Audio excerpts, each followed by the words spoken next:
Hello दोस्तों, मैं जयकांत सैनी स्वागत करता हूं आपके अपने चैनल भारत IQ में। हम डिस्कस कर रहे हैं राजस्थान पत्रिका न्यूज़पेपर जयपुर एडिशन 15 अगस्त। तो आज सभी व्यूअर्स को मेरी तरफ से इंडिपेंडेंस डे की हार्दिक शुभकामनाएं। तो आइए शुरू करते हैं आज का वीडियो लेक्चर। पेज नंबर 1 पे न्यूज़ दी गई है। इसमें थोड़ा सा दो अलग अलग पिक्चर्स दिखाई गई हैं, एक तो 1947 की और एक आज 2020 की, कि उस समय हमारी क्या प्रायोरिटी थी और आज क्या चल रही हैं। तो तभी 1947 में दो देश बन गए थे, भारत और पाकिस्तान। सांप्रदायिकता बहुत हावी थी, लोग मार काट कर रहे थे।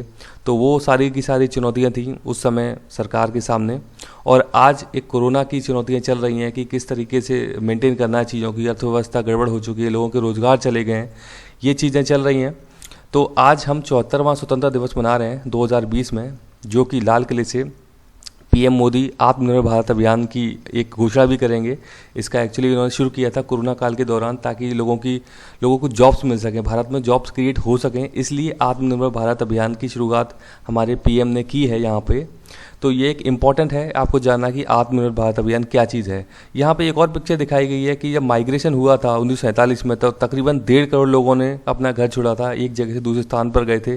वो अलग रीजन्स थे उस वक्त। और 2020 में कोरोना के कारण तकरीबन 8 करोड़ लोगों ने एक स्थान से दूसरे स्थान पर गए हैं। तो ये आप देख सकते हैं, दो अलग अलग पिक्चर हैं, लेकिन आबादी का फ़र्क इसलिए है क्योंकि तब हमारी आबादी तकरीबन 35-36 करोड़ हुआ करती थी 1947 में, लेकिन आज 2020 में तकरीबन 130 करोड़ के आसपास हमारी आबादी है। तो इसलिए ये पॉपुलेशन डिफरेंस है। और एक और बात मैं आपको बताऊंगा कि स्वतंत्रता दिवस पर जो झंडा फहराया जाता है वो हमारे PM मोदी फहराते हैं लाल किले से। और 26 जनवरी यानी कि संविधान दिवस जो मनाया जाता है, यानी संविधान के लिए मनाया जाता है, संविधान लागू हुआ था 26 जनवरी से, तो उस दिन झंडा फहराते हैं हमारे राष्ट्रपति राजपथ से। तो इंपॉर्टेंट चीज़ें जानना, ये बेसिक है, GK के लिए आ सकता है आपको काम। तो ये एक कवर इसमें किया गया था न्यूज़ को। तो आगे देखते हैं। पेज नंबर 1 पे ही एक और न्यूज़ है, कोरोना से रिलेटेड है ये न्यूज़ ये। तो भारत में कोवैक्सीन का पहला चरण सफल हो चुका है, राइट। कोवैक्सीन को बनाने वाली कंपनी है, एक तो है यहाँ पे भारत करके है, इसमें ICMR है, भारत बायोटेक और ICMR ने ये बना रहे हैं इस प्रकार की वैक्सीन। कोवैक्सीन इसका नाम है। तो इस तरीके से काम चल रहा है। ये और भी हैं, ऑक्सफोर्ड एस्ट्राजेनेका ये चल रहा है UK के अंदर, मॉडर्ना का USA के अंदर काम चल रहा है। तो इसके लिए मैंने एक पूरा कंप्लीट वीडियो बनाया है, वहाँ पे देख सकते हैं कि वैक्सीन के क्या क्या स्टेजेज होते हैं, क्या वैक्सीन में प्रोग्राम चल रहे हैं और वैक्सीन कौन बनाता है, कैसे बनाता है। कोरोना का पूरा एक इन्फॉर्मेशन है, आप ऊपर आई बटन पर क्लिक करके उस वीडियो को देख सकते हैं। आपको कोरोना से रिलेटेड सारी की सारी जानकारी मिलेगी वहाँ पे। तो ये आप आगे देख सकते हैं मेरी वीडियो के अंदर, राइट। आगे देखते हैं। पेज नंबर 2 पे एक न्यूज़ है यहाँ पे। ये एक्चुअली एग्जाम में तो नहीं पूछी जाएगी, लेकिन आपके डेली लाइफ जो होती है, जबकि जीवन में ज़रूर काम आएगी न्यूज़। कि कई बार क्या होता है कि आपके पास ऐसे ही कहीं से कॉल आ जाते हैं कि आपका इन्फॉर्मेशन वो लोग पूछते हैं, आपका ATM का, आपका जो भी आपके पास कार्ड्स होते हैं उनसे रिलेटेड।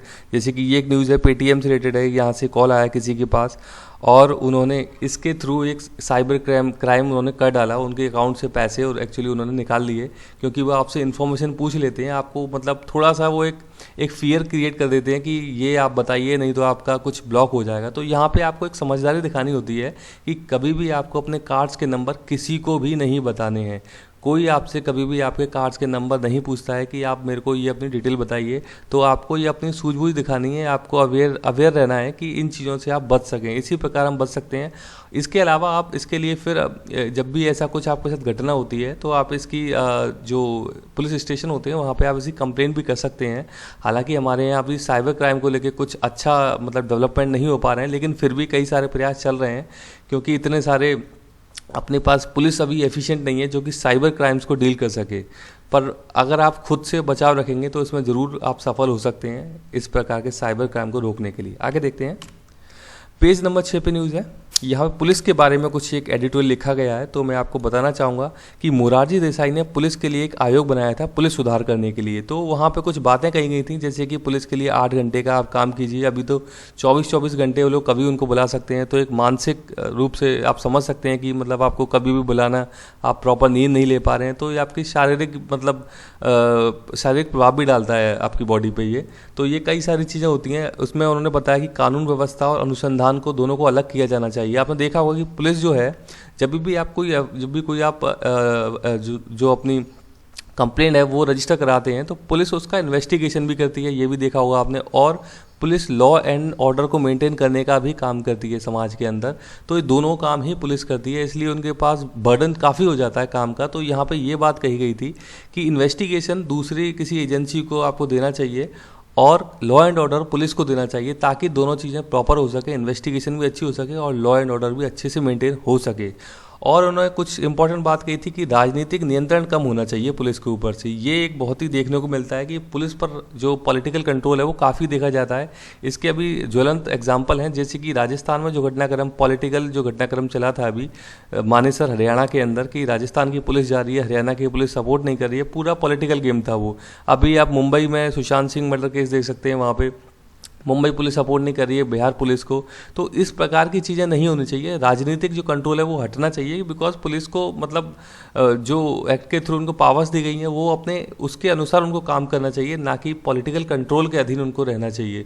तो ये कई सारे सुधार अपेक्षित हैं और मैं चाहता हूँ कि ये होना भी ज़रूरी है, ताकि बेहतर पुलिसिंग हो सके भारत देश के अंदर। राइट, आगे देखते हैं। एक और पेज नंबर 6 पे आर्टिकल है, ये एक्चुअली बैंकिंग सेक्टर से रिलेटेड आर्टिकल है। तो यहाँ पे कुछ फैक्ट्स आपको बताना चाहूँगा कि जैसे कि आरबीआई के गवर्नर आपको जाना जरूरी है, शशिकांत दास हैं आज के समय में।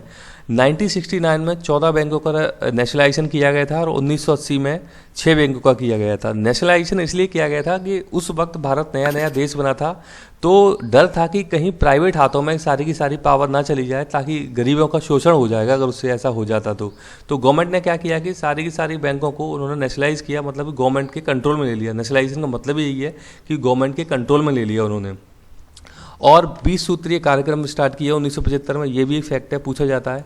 IRDP यानी कि इंटीग्रेटेड रूरल डेवलपमेंट प्रोग्राम 1978 में चालू किया गया था, ये भी इंपॉर्टेंट फैक्ट पूछा जाता है, तो आप नोट कीजिएगा।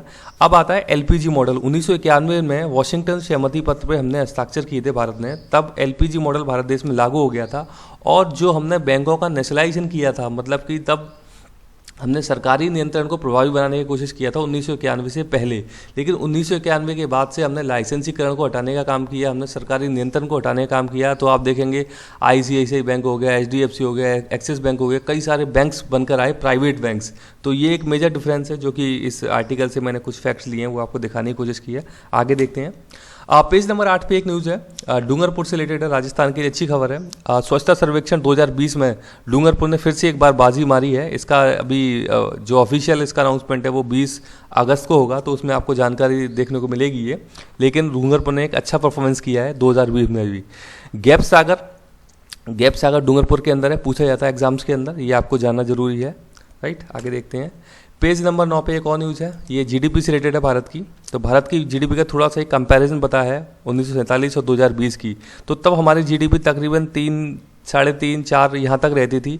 उस समय प्रोफेसर राजकृष्ण ने भारत की GDP को हिंदू ग्रोथ रेट भी कहा था, क्योंकि हमारी जो GDP ग्रोथ थी वो 4% से ऊपर जाती ही नहीं थी। तो इसलिए प्रोफेसर राजकृष्ण ने इसे क्या कहा था, हिंदू ग्रोथ रेट। ये पूछा जाता है प्रश्न के अंदर।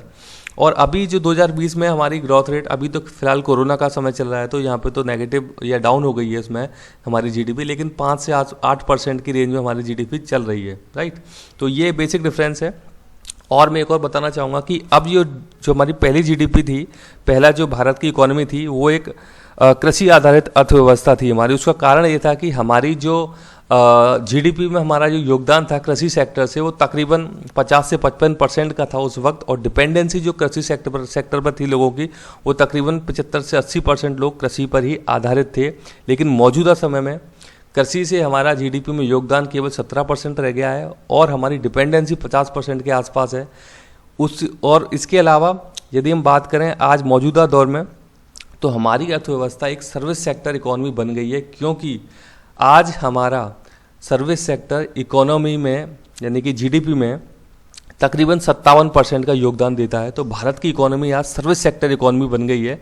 तो आत्मनिर्भर अभियान के तहत PM मोदी यही चाह रहे हैं कि हमें अपना इंडस्ट्रियल सेक्टर यानी कि जो हमारा औद्योगिक क्षेत्र है उसे मजबूत करने की बात कर रहे हैं, ताकि ज़्यादा से ज़्यादा लोगों को रोज़गार मिल सके। क्योंकि इंडस्ट्रियल सेक्टर जो है वो बहुत ज़्यादा रोज़गार पैदा करता है, जैसे कि चीन ने किया है। तो इसीलिए प्रधानमंत्री नरेंद्र मोदी इस बात पर जोर रहे हैं कि हमें अपना जो औद्योगिक क्षेत्र है उसे बढ़ाना चाहिए, हमें मैन्युफैक्चरिंग एक्टिविटी ज़्यादा करनी चाहिए, इसीलिए वो आत्मनिर्भर अभियान पे फोकस कर रहे हैं। राइट, तो ये एक बेसिक सा डिफरेंस था यहाँ पे, जो कि मैंने बताने की बात की जिस कोशिश की है इसमें। राइट, आगे देखते हैं। पेज नंबर 10 पे एक और न्यूज़ है। रूस ने अभी एक वैक्सीन बनाया है, इसका नाम है स्पुतनिक 5, राइट। कोरोना के लिए वैक्सीन बनाया है स्पुतनिक 5। लेकिन इसमें एक इशू ये आ रहा है कि WHO ने इसी भी अनाउंस नहीं किया वर्ल्ड लेवल पे। इसमें कुछ लगता है उनको कि इसमें कुछ खामियां हैं, तो WHO ने इसे अभी अनाउंस नहीं किया है कि स्पुतनिक 5 को आप वर्ल्ड लेवल पे यूज़ कर सकें। उसने अभी इसे अनाउंस नहीं किया है। मैं आपको थोड़ा सा इसका एक हिस्ट्री बताना चाहूँगा स्पुतनिक का। स्पुतनिक 1 एक्चुअली रशिया ने दुनिया का पहला एक आर्टिफिशियल सैटेलाइट बनाया था, राइट, USSR ने। उस वक्त इसे USSR बोला जाता था, आज रूस हो गया ये, क्योंकि इसका डिसइंटीग्रेशन हो गया था 1990 में। तो ये इंपॉर्टेंट न्यूज़ है, आप याद रखिएगा कि स्पुतनिक चर्चा में है। स्पुतनिक 5 क्या है? तो ये कोविड वैक्सीन है, राइट। आगे देखते हैं, पेज नंबर 10 पे एक और न्यूज़ है, ये नॉर्थ कोरिया से रिलेटेड है। नॉर्थ कोरिया काफ़ी चर्चा में रहता है न्यूज़ के अंदर। या इसकी मैं राजधानी आपको बताऊंगा, प्योंगयांग है इसकी राजधानी, पूछ सकते हैं एग्जाम में। और किम जोंग उन उनका काफ़ी चर्चा रहती है। ये इसके मतलब पूरी की पूरी पावर इनके हाथ में है, राइट। तो ये फैक्ट्स हैं, कुछ जाना जरूरी है। अब मैं यहाँ पे बताऊंगा कि 38th नॉर्थ पैरेलल एक लाइन है जो कि नॉर्थ कोरिया साउथ कोरिया को अलग करती है। ये इन दोनों देश के बीच में है। ये मैं आपको मैप में भी दिखाऊंगा भी आगे। और जो नॉर्थ कोरिया है वो 3 देशों से अपनी जो बाउंड्री वो शेयर करता है, चीन, रूस और साउथ कोरिया, राइट। ये इंपॉर्टेंट फैक्ट है, जाना जरूरी है। आगे देखते हैं इस मैप में हम। ये आपका नॉर्थ कोरिया हो गया, राइट। यहाँ पे सी ऑफ जापान हो गया इसके ईस्ट में, और वेस्ट में हो जाता है येलो सी, राइट। ये है आपकी नॉर्थ पैरेलल 38, ये काफ़ी पूछी जाती है एग्जाम्स के अंदर। और ये हो गया आपका साउथ कोरिया जिसकी कैपिटल है सियोल। यहाँ पे इसकी बॉर्डर शेयर हो गया एक तो साउथ कोरिया के साथ में, ये हो गया चाइना, और ये हो जाता है रशिया, राइट। तो 3 देशों के साथ इसका बॉर्डर साझा करता है नॉर्थ कोरिया। तो आई होप कि आपको ये इन्फॉर्मेशन अच्छी लगी हो तो प्लीज़ कमेंट करें, शेयर करें और ज़्यादा से ज़्यादा सब्सक्राइब करें। तो इसी के साथ धन्यवाद।